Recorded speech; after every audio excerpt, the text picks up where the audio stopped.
Hi, this is Chris and welcome to Winemaker TV. Do you like wine? Do you like cider? Do you like mead? If so, this is the place for you. If you are new here, please hit that subscribe button and the bell notification so you'll know when I come out with a new wine and a new video. Today I had an ingenious, cheap and easy fruit press, apple press that I've designed, and I'll show you today and use it to make a small batch of cider, so stay tuned. Today I come up with a pretty ingenious way to create a cheap, we're talking $20 apple fruit press. And so if you buy a fruit press, say off Amazon, eBay, whatever, it's going to run you in excess of $100 maybe. So I was thinking of a cheap way that I could press my, from previously you've seen me use store-bought juice, but today I'm going to be pressing my own apples. They're store-bought apples. Until these trees behind me start producing, I'm going to be buying store-bought apples. So if your cider is an 8 from the store-bought juice, this is going to kick it up to a 9. So let's get, let me show you everything that we got to do today. A lot of equipment here today. So this is a, let's see, I've had this already. So this is a PVC pipe, 1.25 inch PVC pipe with a cap on the end. This is where I'm going to be like a pestle. I'm going to be crushing my apples with this. Okay. I have 1 thing of cheesecloth. That's to put your pulp in to press it. I have a 5-gallon bucket. I have a 3-gallon bucket, which is my fermenting bucket. The 5-gallon bucket is my, well, I got sterilization solutions, which I'm going to put this pipe in real quick. I've got a cast iron stock pot. That's what I'm going to be pulverizing my apples in. I've got 2 bread pans, one slightly smaller than the other. The larger one, I've drilled a few holes in it. So this is basically going to be the press. You're going to have the apple pulp in the cheesecloth on this and pressing it with these 2 pans, between these 2 pans. I have 2, I picked these up from Harbor Freight, 2 8-inch C-clamps, and also for $2 I picked up these little boots to try to help protect it. And I've got 3 pounds of Golden Delicious apples, 3 pounds of Granny Smith apples, and 3 pounds of Red Delicious apples. So that's what you're going to need to get started today.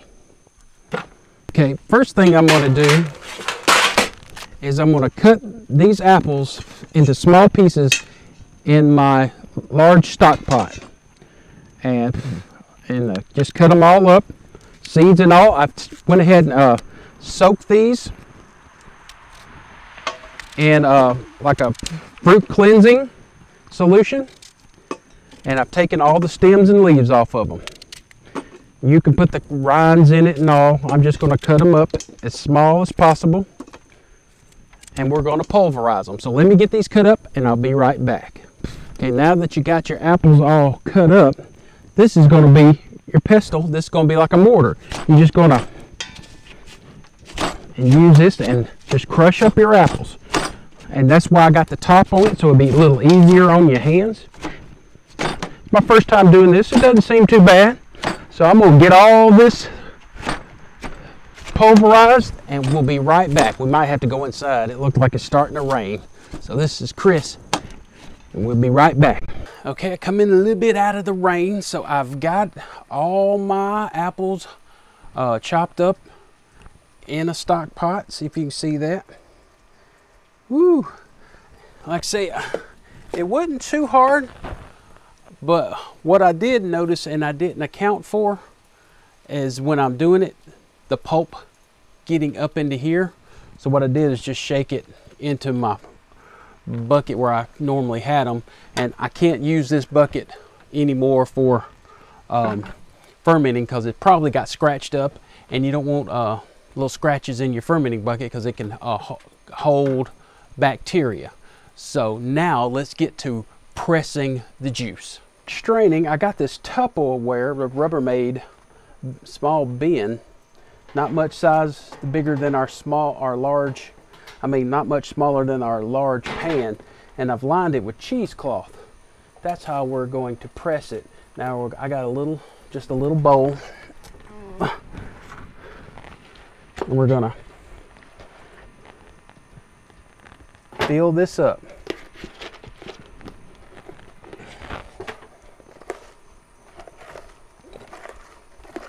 I could probably do all this at one go.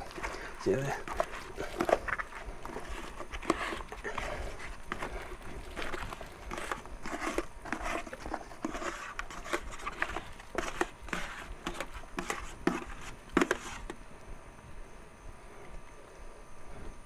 All right, we're just gonna get in there with our hands.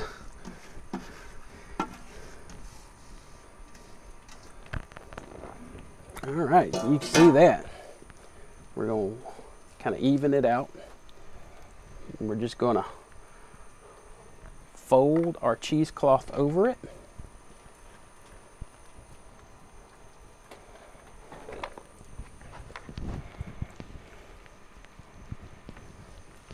And place it. You can see it's already dripping. Oop, I'm going to put this down there till I can get my brew bucket down there. So then we're gonna add our smaller bread pan on the top. We're gonna use the C-clamps to press down and the juice will come out here. So let me get my bottling bucket and all right, it's already starting to drain a little bit, so we're gonna get the C-clamp. I'm gonna try to put one on the front and one on the back. You can hear that, if you can hear it. So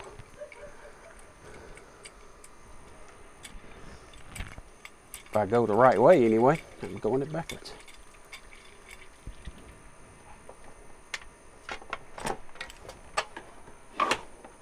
So try to center it up a little bit and tighten it down. Then we're going to put one in here on the back.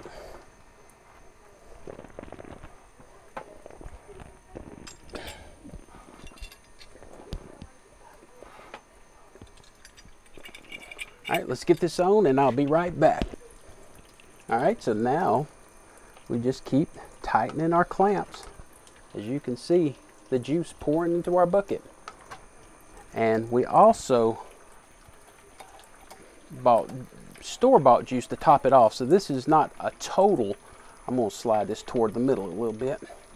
This is not gonna be total juice from these apples. I did buy some juice to add to this bucket. So I did get 2 gallons, so I figured in about a gallon, so I'm gonna make 3 gallons. So I did go ahead and get some juice to top it off. As you can see, you can hear it, I guess, rather. It's draining in this bucket, so we're gonna let it do its thing till it stops making noise and we'll be right back.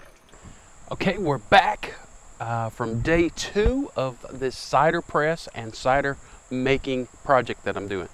The overall cider pressing part went very well, except for the pulverizing with the little PVC pipe thing.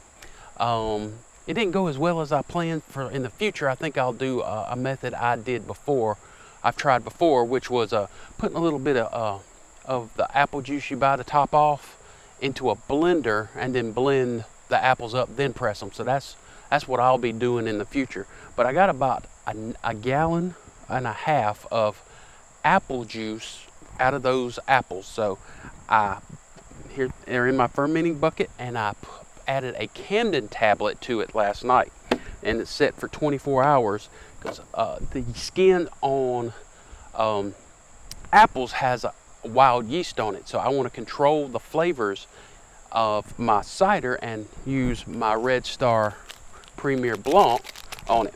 So all that's left today really is to add some Yeast Nutrient, which I'm going to add right now. If you need yourself some, there will be a description link in the description below. And I'm going to be adding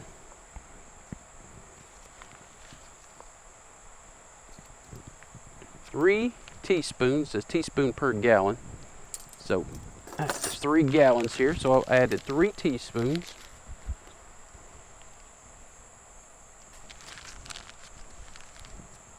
And if you need a Camden tablets, I'll also have those in the description below. They're Amazon links, and it'll help me out and help me buy ingredients to make more wine.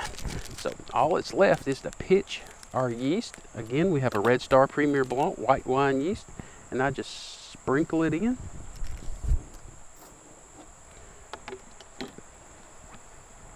Put the top on it.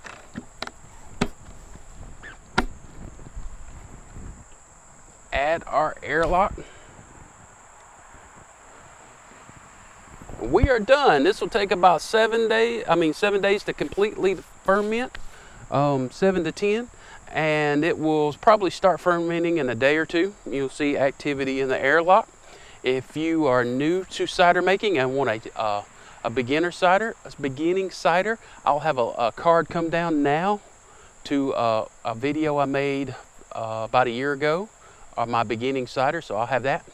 And only thing left to do now is enjoy. This is a cherry cider, which I made a few months ago. I don't know if you can see that, but it's really sparkling, and we'll taste it. A little tart, a little good. Take that back, whole lot of good. So this is Chris with Winemaker TV, and that's all there is today.